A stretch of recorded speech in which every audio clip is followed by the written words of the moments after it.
tout le monde. Bonsoir, public du Maxi Rire! Ah, ça fait plaisir! Moi, on m'a dit, tu vas faire la première partie d'Amour Manœuvre. Waouh! Dans une salle de 900 places. Waouh! Moi, j'ai l'habitude de faire des salles de 100, 150 places, avec 20, 30 personnes dedans.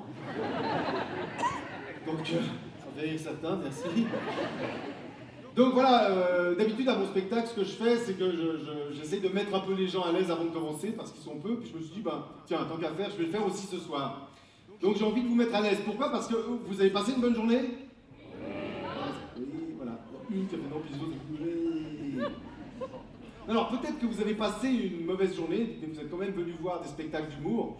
Donc peut-être que vous n'allez pas oser rire. Ou du moins, vous allez attendre que quelqu'un d'autre rie avant de vous mettre à rire. Et qu'est-ce qui se passe si tout le monde fait ça? Personne ne rit. Exactement, personne ne rit. Mais ce soir, bon, vous allez avoir une première partie, mais vous allez surtout avoir Amour Manœuvre, donc vous allez forcément rire. Donc ce que je vais vous demander, pour vous mettre un petit peu à l'aise, c'est de serrer la main de quelqu'un à côté de vous et de lui faire un compliment. Mais ne serrez pas la main de votre conjoint parce que ce sera plus dur de faire un compliment.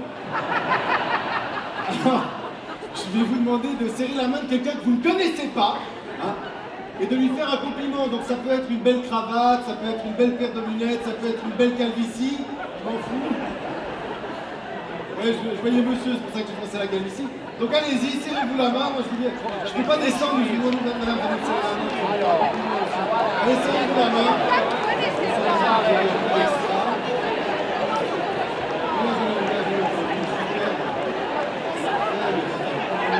Vous avez une chemise bleue, une grande affaire.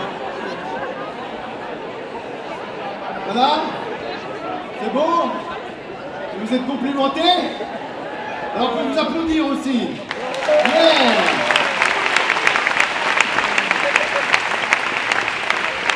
Donc, comme l'a dit Laurent, peut-être que vous m'avez vu à la télévision. Enfin, je sais pas, vous avez la télévision dans le Valais? Non mais...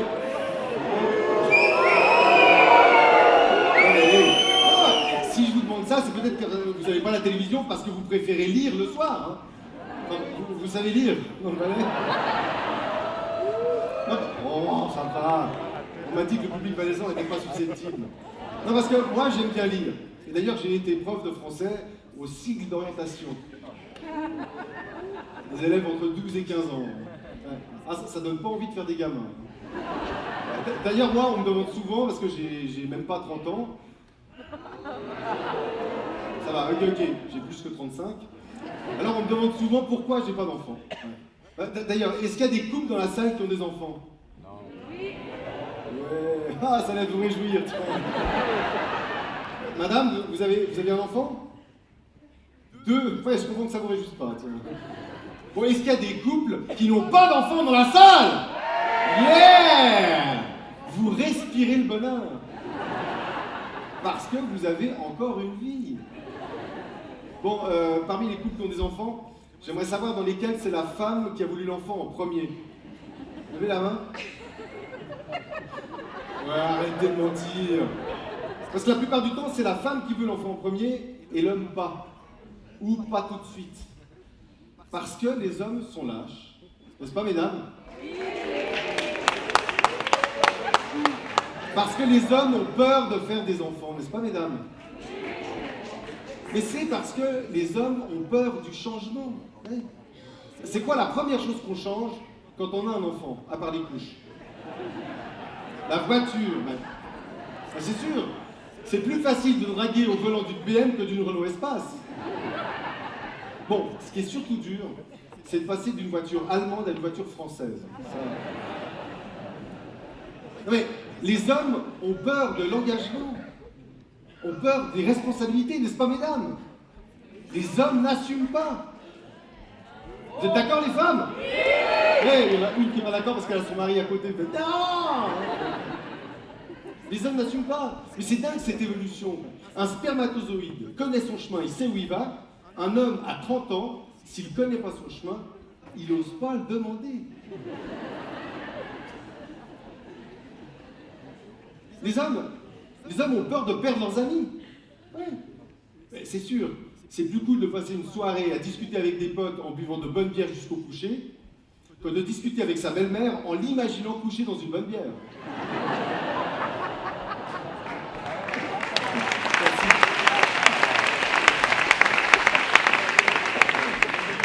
Les hommes ont peur de faire des enfants, parce que les hommes ont cette intelligence de savoir qu'un enfant, ça change pas juste ta vie, t'en as plus.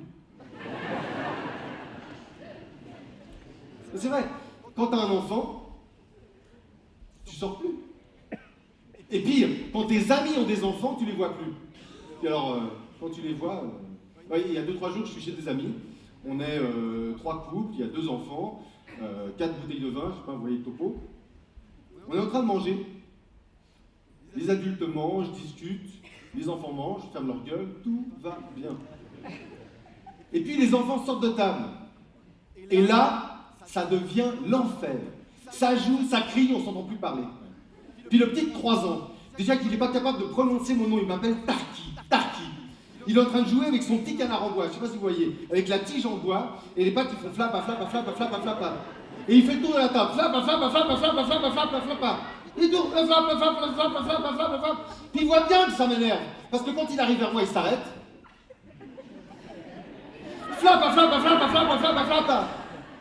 Moi j'ai juste envie d'aller vers lui et lui dire, tu sais ce qu'il veut faire Tarki, mais il veut prendre la tige du canard en Donald, te la mettre dans le trou de bouche et faire flap, flap, flap, flap, flap, flap, flap, flap. Mais j'ose rien dire. C'est pas mes enfants. Je suis pas chez moi. Et le père, je vois bien qu'il est énervé. Mais il ose rien dire. Parce que s'il dit quelque chose, sa femme va lui répondre. Mais enfin, chérie, ce sont des enfants. Il faut les laisser vivre. Mais je le vois bien que ça l'énerve. Parce qu'il est en train de couper son steak et l'assiette avec. Tout ce qu'il a envie de faire, c'est d'aller vers le petit, puis lui botter le cul jusqu'à laisser la chaussure à l'intérieur. Puis là, alors, il y en a un qui commence à gueuler parce que l'autre lui a arraché son camion, le deuxième gueule parce que le premier lui a arraché son oreille. Bon. Donc nous, les mecs, ben, on en a profité pour s'éclipser, et puis aller voir leur super iMac 27 pouces, 16 Go de RAM, un vrai succès pendant que les femmes rallumaient le petit. Le soir, je rentre chez moi, ma copine vient vers moi, chouchou, quand est-ce qu'on en aura un? Enfin, chérie, on a déjà un ordinateur. Ah non, quand il s'agit de jouer au con, moi je suis plus fort. Mais c'est normal, c'est une femme. Elle veut un enfant.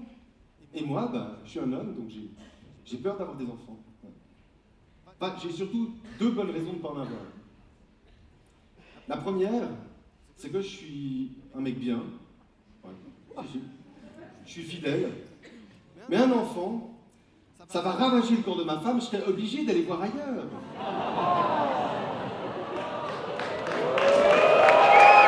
Quoi? Bon, d'accord, ok. La deuxième raison, vous allez forcément être d'accord avec moi, c'est simple. Je suis un homme et j'ai donc toute la vie pour en faire. Et c'est vrai!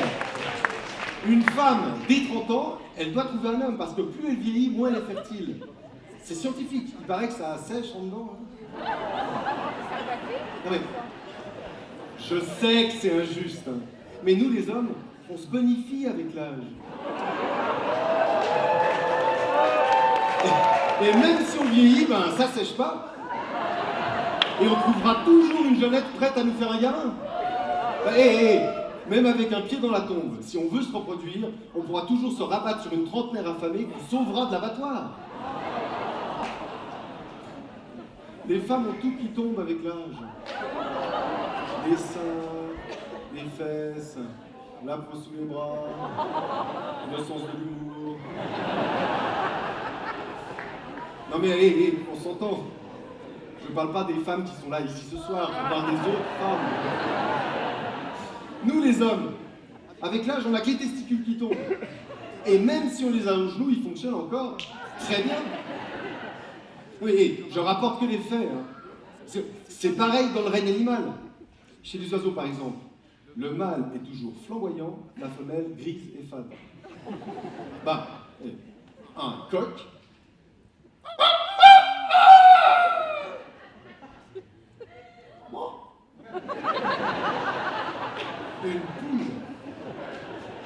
Les canards. Le canard mandarin, je ne sais pas si vous voyez, mais le canard mandarin, il est plein de nuances de jaune, de bleu, de vert, de rouge.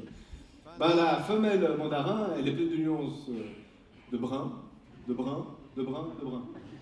Elle est toute brune. Le pan, le pan, magnifique le pan. Droit, fier quand il fait la roue.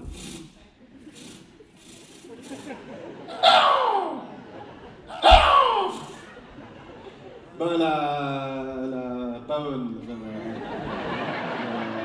la pande, la ponneuse, bref. La femelle du pan, incapable de faire la roue.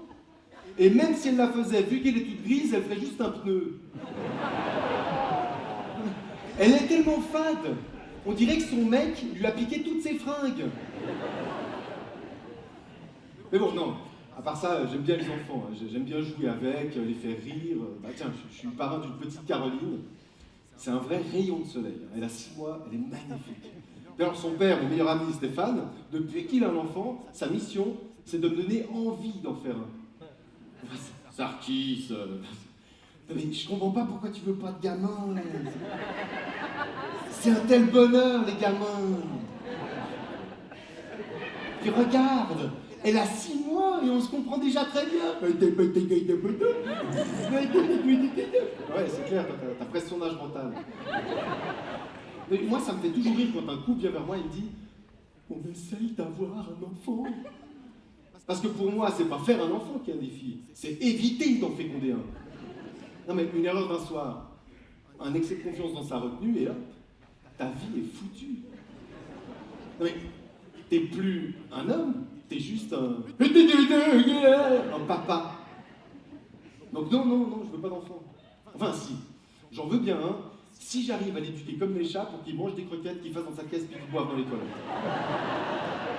Et puis croyez-moi, je le ferai castrer pour pas qu'il m'emmerde à l'adolescence.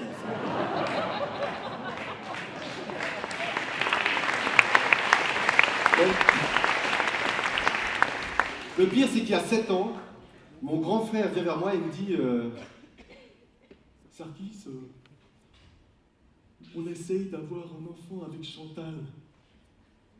Mais j'y arrive pas. Je fais, change de femme, quoi. Il me dit, non, mais c'est moi le problème.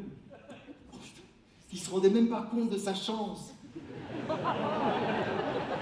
Mais bon, eux, pour une raison que je comprends pas, ils voulaient absolument un enfant, alors ils ont fait une fécondation in vitro. Ouais. Et mon frère, ça lui a bien vidé les bourses. 7000 balles le coup. Même une pute de luxe prend pas autant, ou alors elle te fait le gamin. Alors bon, après 3 tentatives et une deuxième hypothèque, un soir, je suis chez mon frère et mon frère me dit Sarkis,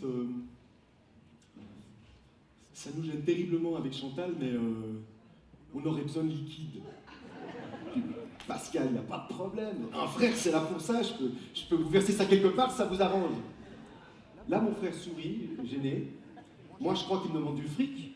Alors je lui dis, mais combien il vous faut? Ah il n'y a pas besoin de beaucoup. Hein. Ce que tu peux donner d'un coup. Pascal, il n'y a pas de problème. Bah, tiens, je vais vite sur ton ordi, puis je vous verse ça rapidement. Mais vous savez, bon, je nage pas dedans, mais je veux bien faire ça pour vous. Et là, j'ajoute, et puis Pascal, t'es pas obligé de me rendre tout de suite. Là, il y a un énorme silence. Ils se regardent, ils me regardent, je les regarde. Et là, je comprends. Et mon frère comprend que j'avais pas compris, mais que je viens de comprendre. Il dit, non, mais tu sais, on en a beaucoup parlé avec Chantal et on est prêt à ce que ce soit ton sperme. Hein, je fais, oui, c'est sûr, c'est pas bête. Parce que mon frère et moi, on se ressemble tellement, personne n'aurait pu deviner que c'était moi le père génétique. Mais bon, à part ça, j'ai pas envie de voir un enfant à 2 ans avec du poil sur le torse, ce qui me rappellera que c'est ma propre fille. Mais bon, je me dis que je fais ça pour mon frère, parce que je l'aime, et puis parce que ma belle-sœur a le droit de connaître l'orgasme.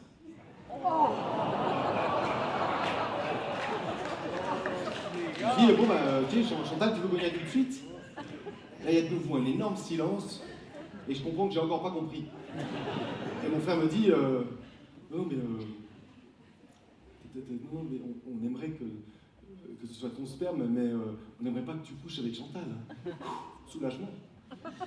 Non, parce que si je coucherais pas avec ma belle-sœur, c'est pas par respect pour mon frère. Non, non, c'est par respect pour moi.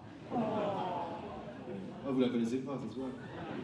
Donc, j'ai accepté, et un matin, j'ai rendez-vous pour faire un don pour le spermogramme. Alors, je suis chez moi, je suis évidemment très à la bourre, très en retard, donc je me dépêche. J'arrive à la clinique, j'entre, il y a plein de monde, tout le monde se retourne. Je suis pas très à l'aise. Alors, pour cacher ma gêne, je me présente à la manière d'un géo de Club Med. Bip bip, Sarkis Oanessian, pénis de remplacement, bip bip. Gros effet. Je vais vers la réceptionniste qui me dit « Eh, vous êtes le mec de la télé, hein ?» Je fais « Oui, oui, mais... »« Hé, il y a le con de la télé, wouh !» Bon, elle me montre la salle d'attente. Je vais dans la salle d'attente, évidemment, il y a beaucoup de monde. Donc, je ne suis pas très à l'aise, alors je me présente. « Bonjour, je suis les couilles de mon frère, et vous ?» Là, j'aimerais avoir un t-shirt avec écrit dessus « C'est pas moi le problème, je suis le sauveur. » Là, il y a une longue attente. Et tout d'un coup, il y a un gros fermier barbu qui arrive et qui me dit Monsieur Oanessian, je suis l'infirmier qui s'occupe de votre don pour le spermogramme. Veuillez me suivre. Ouais, il avait un cheveu sur la langue. Ou un poil, je sais pas. Je le suis et il m'amène devant une porte perdue au milieu de nulle part. Là, tout d'un coup, j'ai un peu peur qu'il soit là pour me traire. Et il me tend un petit gobelet vide. Mais moi, ce gobelet, il me paraît gros comme un seau à champagne. C'est quoi, j'ai 2 ans pour le remplir ou quoi? J'entre, la chambre est pourrie. Il y a juste 3 posters. Et là, j'imagine les mecs infertiles qui voient ça. Un palmier plié. Un volcan éteint. Et la photo finish d'un 100 mètres avec tous les coureurs tombés avant la ligne d'arrivée. Il y a un vieux canapé. Une télé qui passe un film porno des années 70, des magazines érotiques datant de la même époque, tout gondolé, montrant des femmes au maillot brésilien qui s'étend d'Alaska en Patagonie. J'ai essayé, hein. Alors j'ai essayé très fort. Mais je ne pouvais pas m'empêcher d'imaginer ces femmes avec 40 ans de plus et avec les lèvres pulpeuses qui ont changé de place. Là, je peux vous dire une chose, l'imagination, ça se commande pas. Non, non, je ne suis pas une machine, j'ai besoin d'un minimum de stimuli. Et là, les mecs, je pense que vous allez être d'accord avec moi, nous, les hommes, on a besoin de promesses d'amour éternel. On ne veut pas du sexe pour le sexe. N'est-ce pas, les hommes? On veut un minimum de romantisme, des bougies, de l'encens, des pétales de rose. Bon, je fais mon don en me disant j'aide mon frère, j'aide mon frère, j'aime mon frère, il compte sur moi, j'aime mon frère, il compte sur moi. Il m'a fallu 10 minutes pour enlever l'image de mon frère qui me regarde. J'arrive à extraire un fonds de commerce. Franchement, j'aurais préféré un flacon de verre de contact que j'aurais fait déborder. Et là, je pense au gars, là, le gros fermier barbu qui m'attend derrière la porte. Alors bon, j'ai ma fierté. Donc pour prouver ma virilité, j'hésite à cracher dans le gobelet. Mais là, j'ai pensé aux analyses qui allaient être faites et 2 choses. Comme le matin, j'étais très en retard, je ne m'étais pas brossé les dents. Alors soit ils allaient halluciner et se dire que j'avais du Nutella dans les couilles.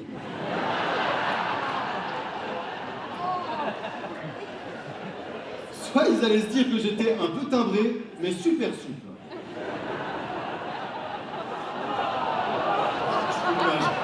Il y en a un qui vient de comprendre l'image.